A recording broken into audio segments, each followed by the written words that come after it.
దేవాదుల ప్రాజెక్టుపై political Dangal next level కి వెళ్లిపోయింది. పంటకు నీరందక రైతులు లబోదిబోమంటుంటే రాజకీయ క్షేత్రంలో మాత్రం అధికార ప్రతిపక్షాల మధ్య డైలాగుల వరద పారుతూనే ఉంది. తాజాగా బీఆర్ఎస్ నేతలు దేవన్నపేటలోని పంప్ హౌస్ ని పరిశీలించడం మరింత కాకరేపుతోంది. దేవాదుల ప్రాజెక్టు కేంద్రంగా తెలంగాణలో రాజకీయం యమారంజుగా సాగుతోంది. అసలేం జరుగుతోంది?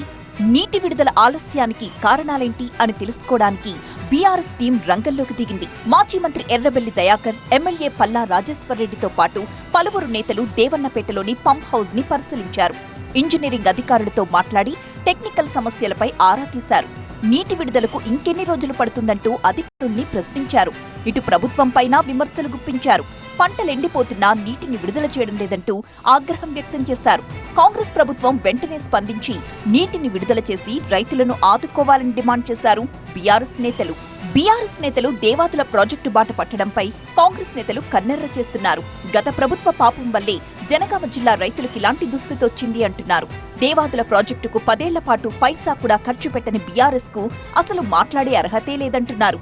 టెక్నికల్ సమస్యల పరిష్కారానికి కృషి చేస్తున్నామన్న హస్తం పార్టీ నేతలు వీలైనంత త్వరలో నీళ్లందిస్తామంటున్నారు.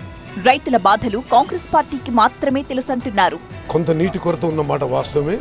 ఉన్న నీటిని సరిగ్గా ఉపయోగించుకొని స్టాండింగ్ క్రాప్ మొత్తం కూడా సేవ్ చేయడానికి డ్రింకింగ్ వాటర్ కూడా ఉండే విధంగా మేము చర్యలు తీసుకుంటున్నాం. ఇక దేవన్నపేట దగ్గర 3 మోటార్లు ఏకకాలంలో ఆన్ చేస్తే 18,000 క్యూసెక్కుల నీటిని ఎగువకు లిఫ్టింగ్ చేసే అవకాశం ఉంటుంది. కనీసం ఒక్క పంపు నుంచి నీటిని రిలీజ్ చేసిన 600 క్యూసెక్కుల నీటిని ఎత్తిపోసి ఎద్దడిని కొంత మేరకు తగ్గించే అవకాశం ఉంది. తద్వారా స్టేషన్ ఘన్పూర్, జనగామ, పాలకుర్తి నియోజకవర్గాల్లోని యాసంగి పంటలకు కావలసినంత నీరందుతుంది. అలా నీరందించడానికి ఈ నెల 18నే దేవన్నపేట పంప్ హౌస్ కు వెళ్లారు మంత్రులు ఉత్తమ్, పొంగులేటి.